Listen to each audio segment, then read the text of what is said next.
Fred. Yeah, sure. You request what kind of beer you want. You got it. When you, but you're not going to win, so. All right. Let's talk about some season awards.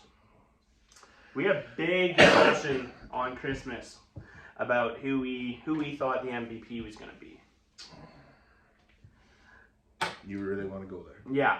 MVP, okay, is a quarterback's position. They have Offensive Player of the Year as a separate award for a reason. The most valuable player on every team is the quarterback. Everything's done through the quarterback. It's the most important position. So I'm going to highlight the two quarterbacks first before we get into this. Lamar Jackson, he's number one for me. He's the guy. 24 touchdown passes, 7 interceptions, 3,678 passing yards, 821 yards rushing, 67.2 completion percentage, and he's 13-4 on the year.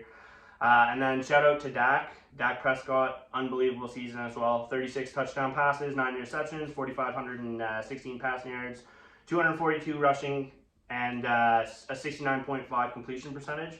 So when you look at those two players next to each other, look, Dak had the better numbers passing. He did. But for me, you add in the running ability of Lamar and just his game-changing factor, like the factors within his game, like. Hey, he's the guy. Lamar's a big AEW fan. I remember him at the AEW in Baltimore. And then his guy, Christian McCaffrey. Top obviously, dog. Look, he had a great year. 1,459 rushing yards, 14 rushing touchdowns, 565 receiving yards, 7 touchdowns receiving. Like that's a big deal. But we haven't 2,000 plus all-purpose yards. Sure. 21 touchdowns. Sure. Oh my God. But the last MVP who was a running back was Adrian Peterson, like what, almost maybe 10 years ago now? Not even. He never had over 20 touchdowns that year. He had more all-purpose yards than him, and there was also no quarterbacks at that time during that season that performed as well as AP did.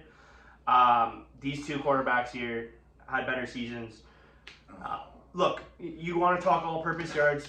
That's perfectly fine. Absolutely. It's touchdowns too. Sure, but it was guaranteed every game to have a touchdown. He had how many?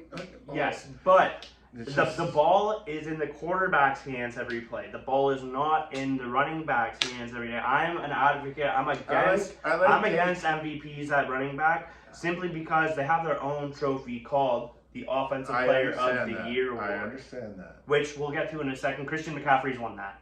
He's won that. I think Christian should win this. I like Lamar. I like Dak. Like, don't get me wrong, but no way, man. Those are just offensive numbers that are just off the chart. I think most people are probably going to disagree with you, but that's probably. That's what go this ahead. discussion's for. Put it on. Put it in the comments. If you think this guy's being dumb with his McCaffrey take, put it in the comments. I'm not. Let him hear it. Yeah. Peace. Anyways, we'll go over to the Offensive Player of the Year. Like I just said, we just ran over Christian McCaffrey's numbers. He's the guy. But shout out to 2 wide receivers. Tyreek Hill, phenomenal year. Almost 2,000 yards receiving. He had 1,799, 13 touchdowns. And CeeDee Lamb, 1,749 yards, 12 touchdowns. Like they were both absolute studs this year. CeeDee, especially the last 8 games of the year. I don't know if you saw his last eight games of the regular season. He put up silly numbers, man. Like he was the guy. Him and Tyreek were guys. Like if CMC didn't have the year he did, those two that are them. CMC wins both.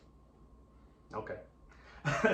All right, now we'll go down to our Defensive Player of the Year discussion, which has raised lots of eyebrows on X, lots of banter between numerous teams on who they think should deserve it. These are the four guys that I say deserve it. Myles Garrett's up there. He's got 14 sacks, 4 forced fumbles, 1 fumble recovery. These are just box score stats, by the way. I'll explain more after.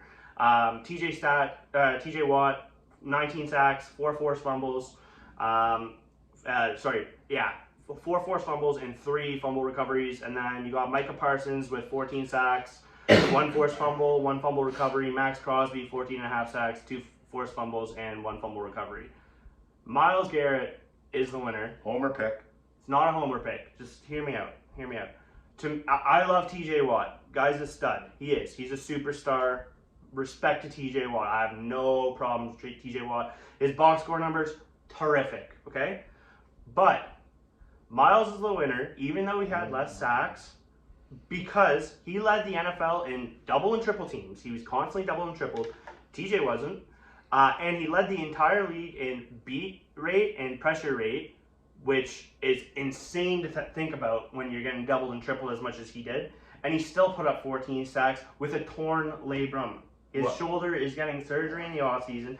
He hasn't had a sack since Thanksgiving, but since then, American Thanksgiving, since then, he's led the league in pressures even. Like, the guy is a stud, maybe not necessarily on the box scores, but though to me, beat rate, pressure rate is more valuable than sacks, because not only is he getting the sacks, like he got 14 of them, it's opening up other players to get sacks, which is the entire scheme for Jim Schwartz.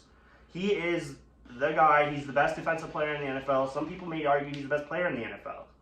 It's been said by many analysts. I'm not making that up. See, Myles Garrett is the guy. So Pittsburgh's defense is so good. Both of their outside ends are really phenomenal. You can say the same about the Browns. We have Darius Smith on the other side. But continue. I'm just saying, Watt, like, come on, man. Like, and what do you have, 18, 19, 20 sacks? 19 sacks, yeah. Just, like, he was outstanding. He was double team most of the year, too. He was? Right? And I know probably not as much as, as your Brown boy, but I'm telling you, both sides, they come in on Steelers. It was either one side or the other. I actually want to put up a shout out to Josh Allen in Jacksonville. I'm surprised he didn't make this list. Yeah, he's good. He's solid. He had a phenomenal year for the Jags. He did. He's not one of the top 4 betting odds for defensive player. Yeah, but he is a good player. He's a good player. But yeah, like I said, for me, Myles Garrett's the guy. Like Yeah, Parsons was good too in Dallas. Oh yeah, he was. I mentioned him. Yeah, no, yeah, he had a great season. He had a great season. All right, offensive rookie of the year. This is a no-brainer for me, but we do have to shout out another guy. CJ Stroud, you're offensive rookie of the year. Congrats. Please keep that at home this weekend. Yeah.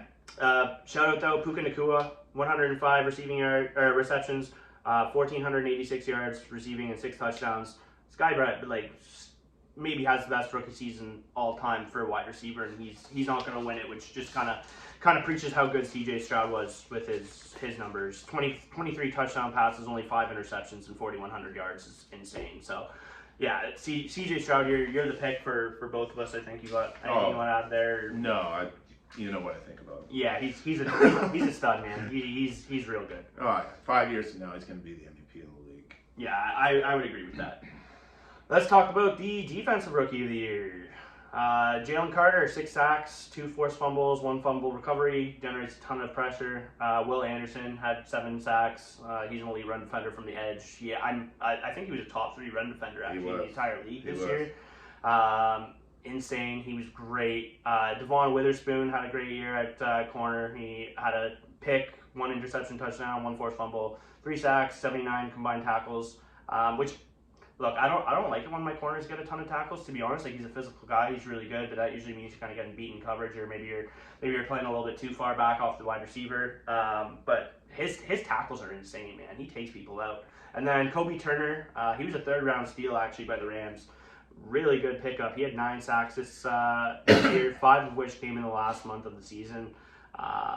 So he's been hot. But for me, it's Jalen Carter. Like, he just generates so much pressure up front for the Eagles. He's like, his box stats, again, just like Myles Garrett, aren't, like, his box score, it's not insane, like 6 sacks, like, that's good from a defensive tackle, like a nose tackle guy, but just how much pressure and his win rate as well on snaps, like, he's the guy. I like Carter also. He's, playing with the Eagles, the exposure the Eagles get. They're on prime time almost every weekend, so I definitely like Carter there, and that's all I could pretty much say on that. Like, you explained it quite good, so. Yeah, cool. And then comeback player of the year. Oh God. Okay, it's between 3 guys in my eyes. Joe Flacco came off the couch to throw again 300. He played 5 games. He played more than 5 games. No, he did play 5 games. But he came off the couch. Your reason for DeMar Hamlin then makes absolutely no sense if it's about I'm not playing. picking Hamlin. Oh, okay. I'm picking Baker. Oh, that's crazy. Joe came off the couch midway through the season. Wasn't expected to sign anywhere. Comeback player of the year for me. He led them to helped lead them to the playoffs. DeMar Hamlin, second best odds according to like FanDuel and stuff like that. Look, all respect to DeMar Hamlin. Okay, all the respect in the world. Coming back to even play a couple of snaps is really, really impressive from what happened. But he played 3 snaps all year, and 2 of them resulted in penalties. Like, to me, if you're going to win comeback player of the year, you have to contribute to that said team. Did he play special teams though?